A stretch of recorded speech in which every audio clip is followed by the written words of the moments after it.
Y comenzamos nuestra botica científica para conocer mejor nuestros servicios sanitarios. Hemos invitado hoy al doctor Joaquín Peláez, responsable de la unidad de urgencia del Hospital Costa del Sol. Muy buenas, doctor Peláez. Bienvenido a la botica. ¿Qué tal? Buenos días. Nada, muchas gracias por esta oportunidad de poder comunicar con ustedes. Bueno, primero agradecer nosotros el que saque un huequito de su tiempo para compartir información que es muy valiosa y más en los tiempos en los que estamos enfrentándonos a todo lo que nos está llegando. Queríamos conocer en qué consiste un servicio de urgencias, como por ejemplo del que usted es responsable. Pues se trata básicamente de atender a la población por la demanda urgente. Nosotros en triaje asignamos una prioridad a cada demanda y según esa prioridad pues requiere una atención inmediata que se atiende en la sala de críticos porque la patología sea muy grave, o requerir ya una atención que se puede demorar un poco más, tanto en la consulta urgente como en las consultas ya polivalentes. ¿Le llegan entonces casos de todo tipo de especialidades? ¿Cómo se organizan? ¿Hay un circuito establecido o cómo hacen ese trabajo? Sí, bueno, independientemente de la situación especial ahora con el COVID, donde hay circuitos respiratorios y no respiratorios, ya de forma común siempre está establecido una serie de áreas y una serie de circuitos. Hay áreas donde los pacientes que requieren más cuidado, como son las observaciones, tanto de camas como de sillones, y después hay una serie de circuitos, como el circuito de atención pediátrica, el circuito de atención a la traumatología y un circuito básico que es para patologías más leves, que no suelen requerir pruebas complementarias, y luego el circuito de polivalente, donde ya se ven patologías un poquito de más gravedad, donde se suelen pedir analíticas, radiografías y demás. Uh-huh. ¿Sabe más o menos cuál es la estancia media de una persona que va a un servicio de urgencia? Es muy variable, depende de la situación, de la presión asistencial que haya en ese momento e incluso de la hora, porque la cobertura de profesionales no es la misma dependiendo de la franja horaria. Pero más o menos para un paciente, digamos, estándar que requiera analíticas y radiografías, alrededor de 3 o 4 horas sí puede estar. Mientras lo vemos, se le pide las pruebas, se realizan y luego volvemos a valorarlo con el resultado, sí pueden pasar esas 3 o 4 horas perfectamente. Con todo esto que está pasando en la emergencia sanitaria que estamos viviendo, las urgencias se han tenido que modificar, me imagino, ¿no? Sí, claro, siguiendo todas las indicaciones de sanidad y de la Junta de Andalucía, hemos tenido que hacer 2 circuitos separados, de forma que se atiendan a los pacientes respiratorios en una zona y a los no respiratorios en otra. Ya desde el triaje se clasifican para que puedan ser atendidos en una o en otra zona. Uh-huh. ¿Los casos de urgencia que más frecuentes se ven en este hospital, hay un tanto por ciento más elevado que alguno destaque de otros? Depende de la gravedad de la que hablamos. Si hablamos en general, el cuadro más típico suele ser el dolor abdominal. Lo que ocurre es que el dolor abdominal es muy genérico, puede ser desde algo muy leve, una simple indigestión o una gastroenteritis, a un cuadro ya más grave, incluso puede requerir una intervención o puede ser una apendicitis. Eso es como en general. Si hablamos de pacientes críticos, de pacientes severos, pues lo que más se ven son infartos, disnea severa, que pueden ser por disnea cardíaca o por enfermedad pulmonar, pacientes sépticos, que son enfermedades infecciosas graves, ictus, los ACV y los traumatismos graves. Digamos que esos serían los pacientes más graves que se atienden.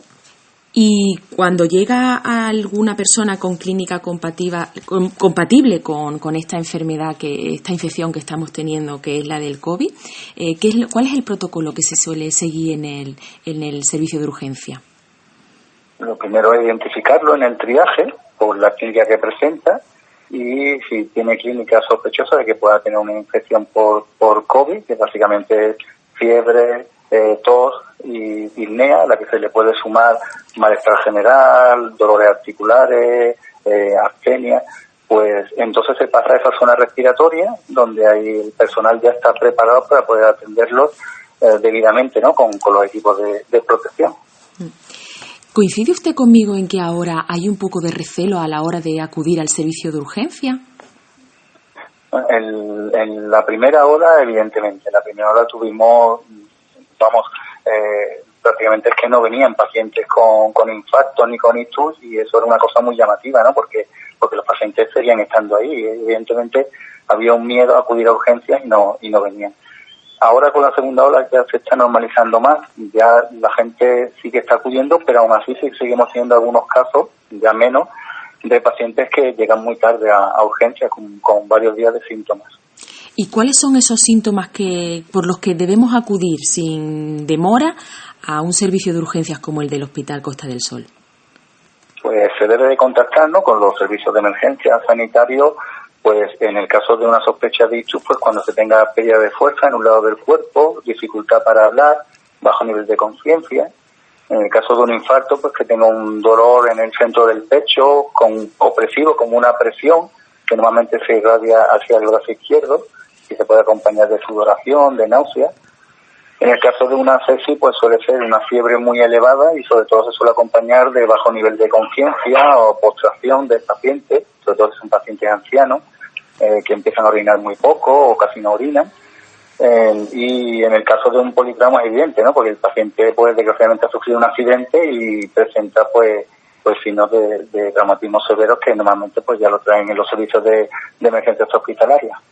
Lo primero que tenemos que hacer entonces es llamar por teléfono a un servicio de urgencia o bien a Salud Responde, 061 o el 112 o el Salud Responde, ¿no? Efectivamente, que son ellos los personal expertos que saben perfectamente qué recurso activar para la clínica que presenta el paciente. Uh-huh. ¿Y alguna recomendación? Porque yo sé que ahora mismo estáis desbordados, sé que los recursos son bastante limitados, incluso la población está un poco también molesta porque no se llega a dar una respuesta, llamémosla eficaz. ¿Hay algún tipo de recomendación para que nosotros desde casa, desde nuestro sitio cómodo, sitio de confort, podamos apoyaros para que esos recursos cada vez sean mayores y que el trabajo que realizáis pueda llegar a todo el mundo y a ser más eficaz? Sí, yo creo que hay que actuar con sensatez, ¿no? Y si hay signos muy evidentes de alarma, ¿no?, pues entonces sí se debe acudir a un servicio de urgencia, pero si no, siempre está la vía telefónica. Por teléfono se pueden resolver muchas dudas, muchos temas médicos que a lo mejor ni siquiera requiere que se vean presencialmente, y en eso atención primaria lo está haciendo magníficamente. Y si puede haber algún problema de accesibilidad, están en ellos para resolverlo, para que lo antes posible puedan atenderlos de esa forma y evitar así tener incluso que trasladarse un paciente a un centro sanitario. Es como poner en marcha un poco telemedicina, ¿no? Algo que se estaba poniendo ya, estábamos pincelando un poco y ahora como que se está desarrollando más, ¿no? Debido a esta emergencia sanitaria que estamos teniendo, ¿no? Claro, eso es algo que ya existía, pero que evidentemente la situación actual pues se está potenciando. Es como una herramienta más, bien utilizado, evidentemente una herramienta muy útil y que puede hacer que incluso sea más cómodo para el paciente, porque para ciertos temas no tenga ni siquiera que desplazarse. Es como todo, es utilizarlo correctamente y que tengan una respuesta adecuada. Claro, lo que pasa es que también hay que derivar recursos, porque cuando empezamos a utilizarlo, ya hablaremos a lo largo del programa con una experta en atención primaria, pues la verdad es que los tiempos de espera son bastante largos y me imagino que ahí también debemos estar apoyando a nuestros sanitarios para que lleguen recursos y los tiempos de espera pues no sean tan mayores. Aunque en el caso que nos ocupa, hablando nosotros de urgencia, sí es cierto que los profesionales que están detrás de los teléfonos también son sanitarios, ¿no?